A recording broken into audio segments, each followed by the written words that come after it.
few things. As you see in the subjects, is a government collaboration as well as IT modernization. IT modernization is a buzzword these days. And from the federal government to the local government to private sectors to NGOs, all are talking about IT modernization. So it's really, what's IT modernization? It's a very confusing.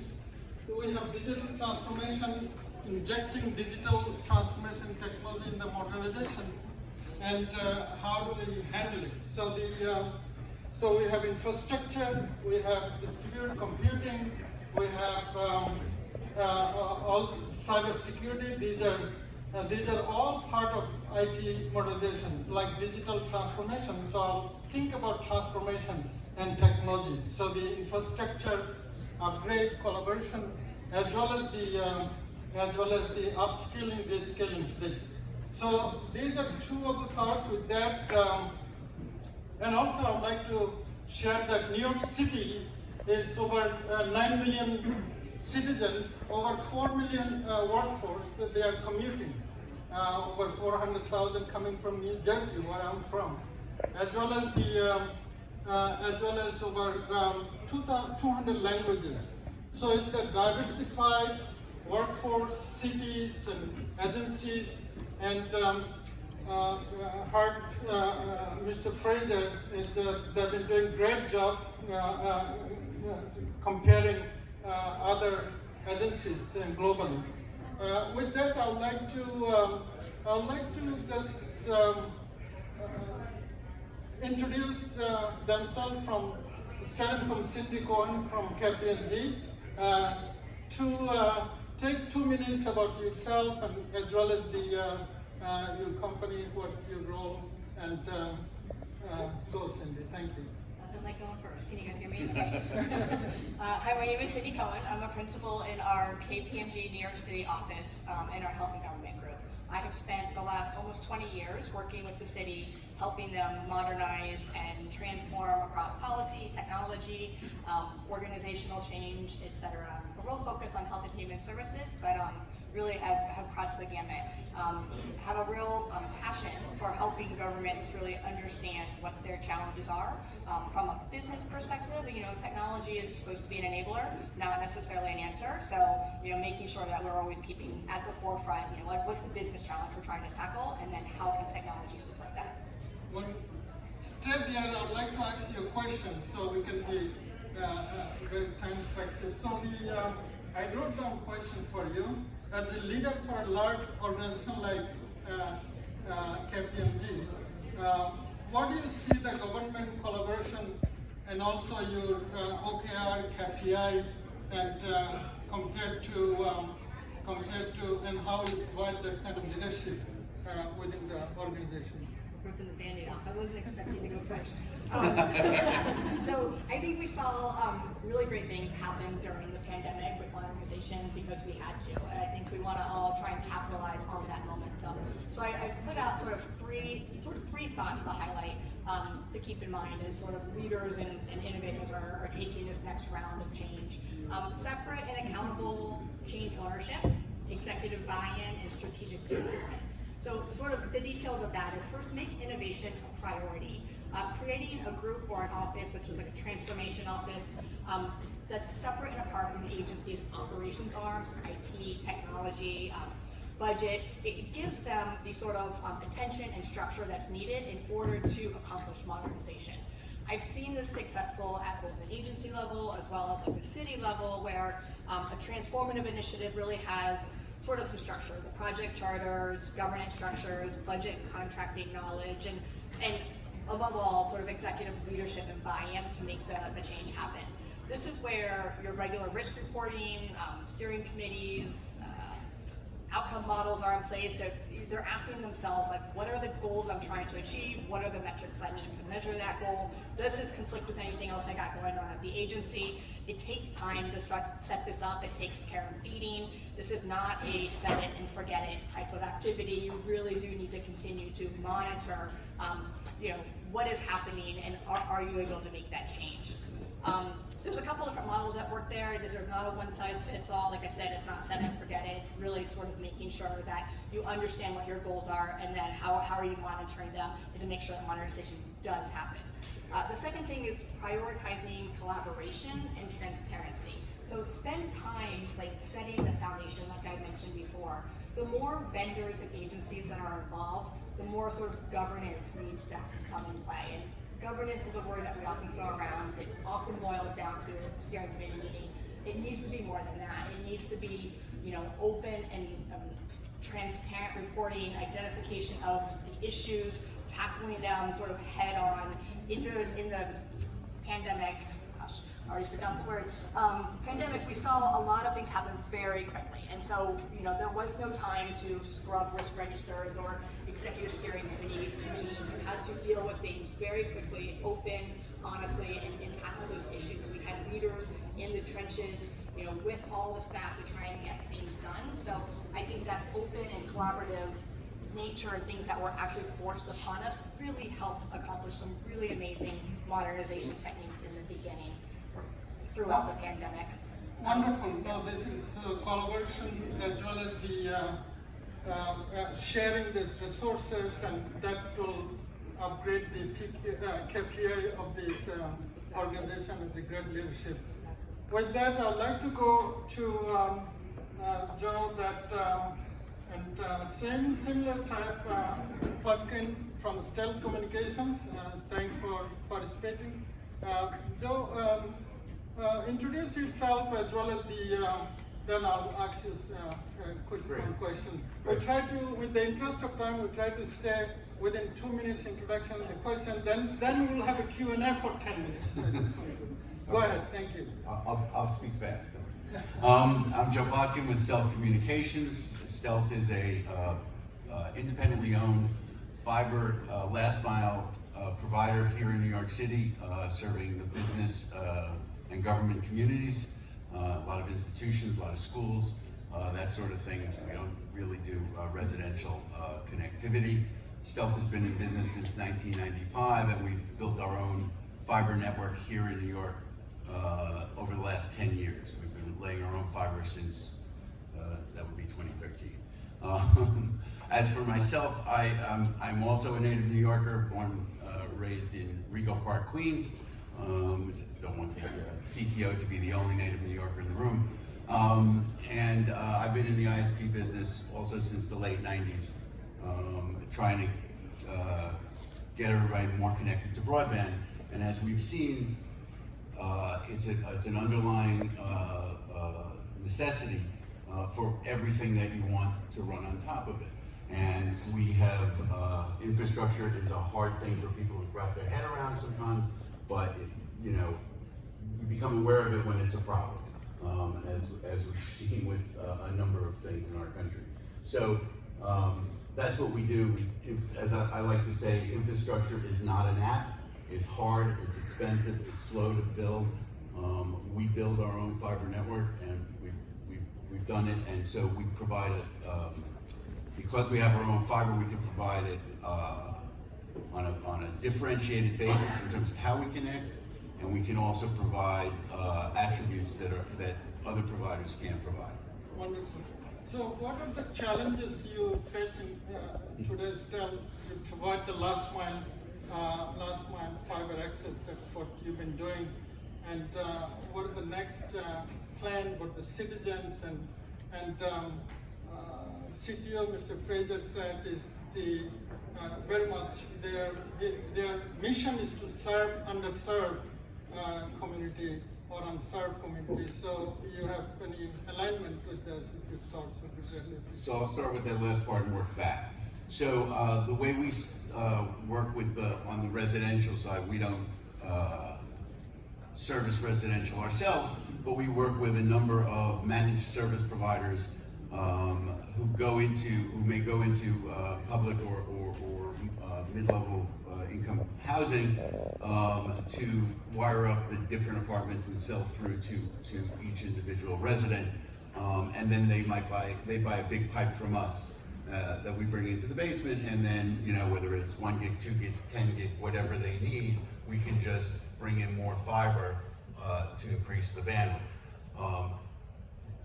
To get that fiber there, we need access to conduits. Conduits are pipes that run underneath the streets of New York. It is an underappreciated, there are many great things about the city of New York, but certainly underappreciated, is that from 1888, we've had to bury our phone lines. So we don't have phone lines on poles, they're all in conduits under the streets. So this enables Stealth and all of our competitors to use the conduits, at least in Manhattan and the Bronx, to pull the fiber block by block and bring the fiber to different buildings. We'd like to see that one of the challenges is expanding that footprint of, making it more readily available in, say, Brooklyn, Queens. I can appreciate that, what you've been doing in your company. With that, I would like to go to Mike. I know you over decades and from the IBM days, and so tell about yourself and what you doing for the leadership you're providing the city, as well as how you can upgrade and roles and collaboration in the IT modernization and collaboration that you've been playing in this for the company as well as for the city. Okay, thank you, Aziz. So just a couple of random thoughts. During the pandemic, I think we witnessed Herculean efforts on behalf of both public sector employees as well as the vendor community in terms of kind of trying to get their arms around this just massive chaos.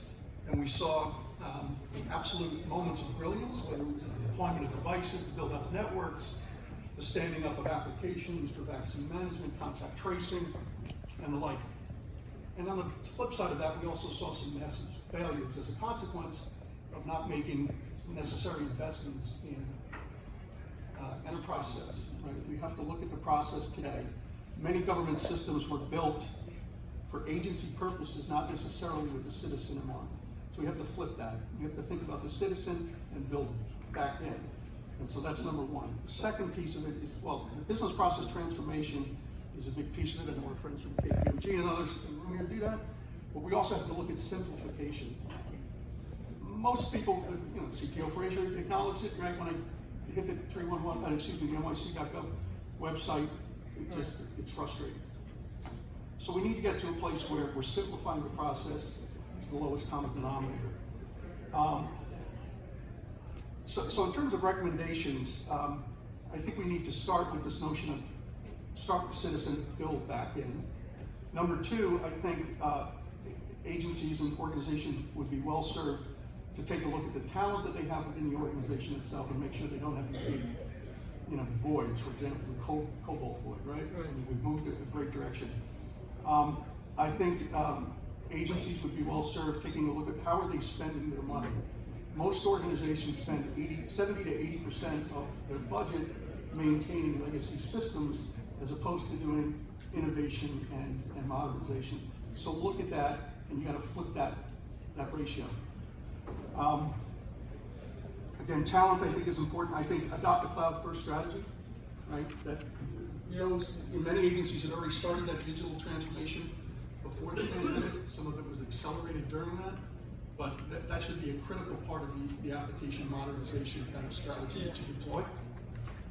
Think about it, not only from an application perspective, but leverage compute, network, and storage, leverage a lot of the tools that are inherent within those platforms, whether it's database technologies, some of the stuff you can get with machine learning, all of that is resident. So you don't have to build it yourself, right? Leverage it, you can be quite effective with that. The platform approach as opposed to an application development, right? Yeah. There's plenty of platforms that are out there that allow you to configure capability as opposed to custom build it. If you go back to the notion of business process reengineering and then simplification, assuming you get your process simplified, you ought to be able to take 80% out of the box functionality with those platforms as opposed to building an application. Absolutely. It's going to take you a whole heck of a lot of time, effort, and money to support over the years. So, Wonderful. right? No, I can see that he put his IBM hat with all the collaboration and technology and this. I'm only halfway through, so we're done. We'll go back to you. With that add-on and with these, with similar and what yourself company and what you've been doing in the CDW supply chain and post-pandemic, what you learned and how you role with the city and if you could. Sure, absolutely. So thank you so much, everybody, for having me here, and thank you so much for attending. So, my name is Aziz Ahmad. I am the manager for supply diversity at CDW, and I cover the East Coast. State and local certainly is one of the areas of focus for me that I like to dedicate a lot of my time.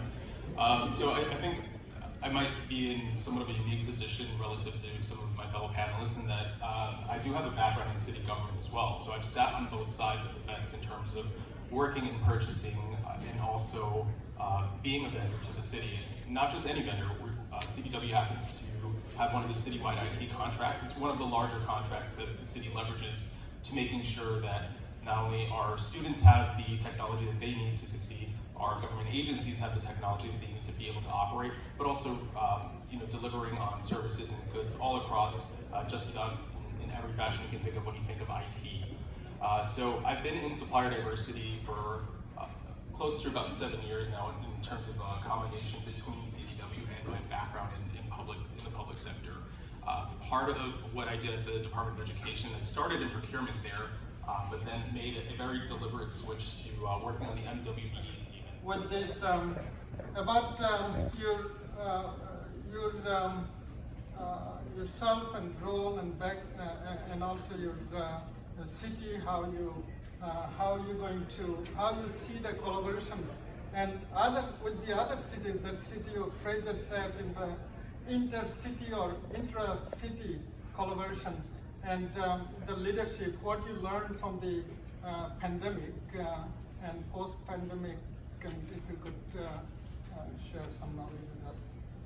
So, good morning, everyone. I'm Dawn Pinnock, and I proudly serve as the Commissioner for the New York City Department of Citywide Administrative Services. So, we're commonly known as DCAS. DCAS is the New York City government's service provider.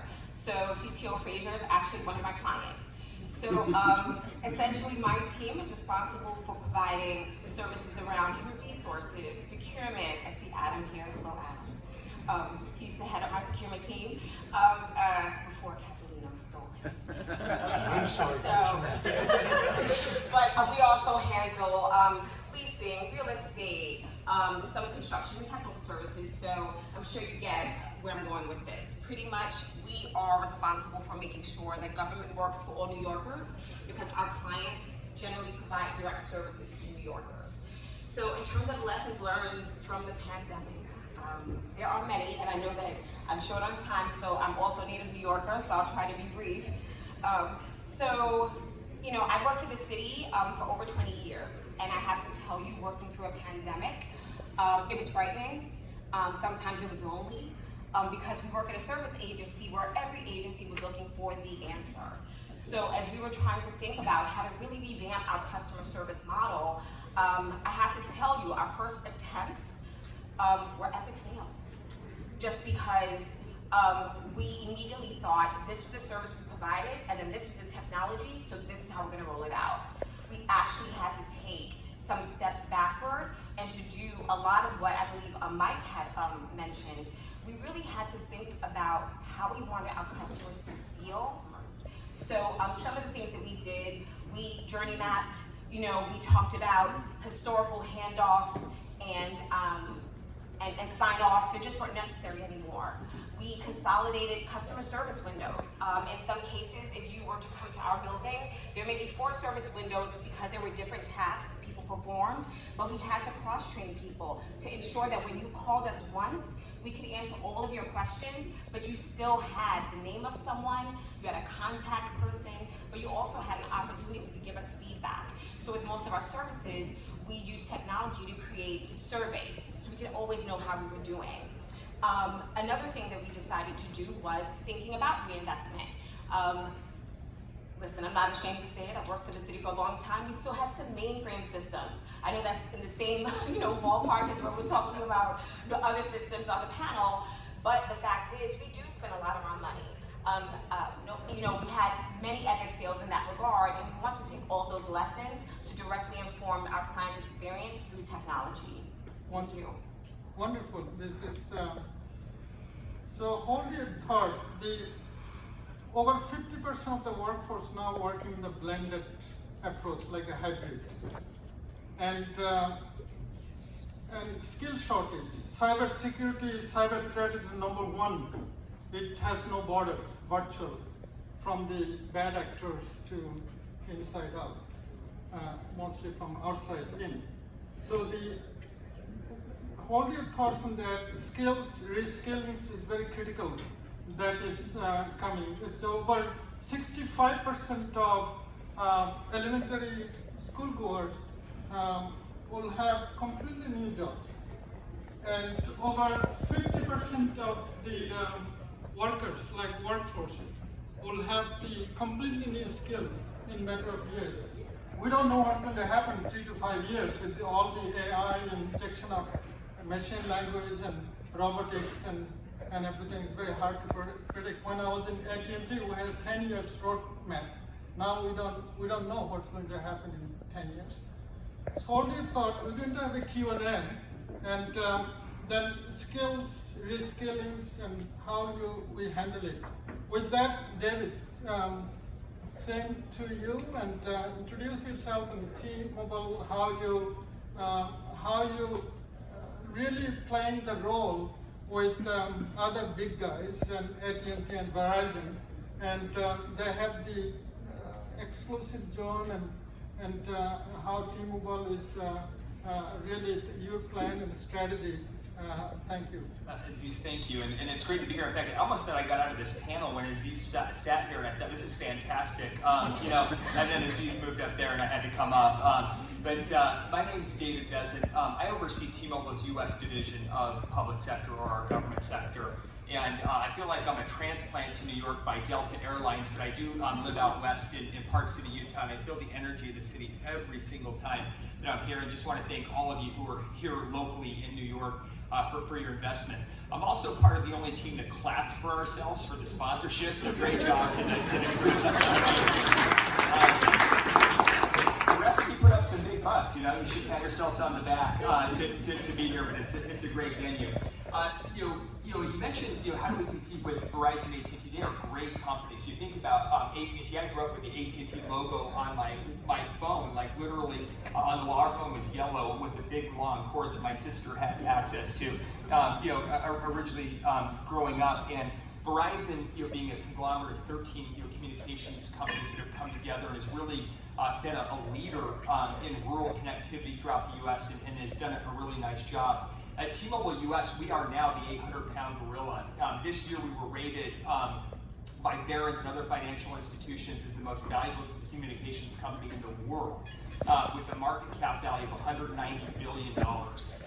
The purchase of Sprint, which owned Nextel and all the patents, license, access, cell phone towers, storefronts, business offices, and all of those other things, really put T-Mobile on a scale that has been unprecedented in the United States. And one of the things that we're really excited about is bringing 5G connectivity to all of America. And I sat in a room, it was pure white, by the way, with CFIUS when we were doing the merger hearings and commitments. And so they take you to these law firms, and everyone says that they're friendly, but they say that they're just part of the U.S. government, but they're from the CIA, DOJ, FBI, right? All the counterintelligence groups when you're going through and doing that. And as SoftBank, who had owned Sprint, was divesting and leaving, and as Deutsche Telekom, who had been a big part of T-Mobile US prior, was divesting and leaving, and it was one big US-based telecommunications company, putting Americans first and working on the things that Don talked about and that Adam talked about and that Michael talked about, right, which is delivering that last mile connectivity. It's crazy to think that, the world that we live in, you have to cable everything.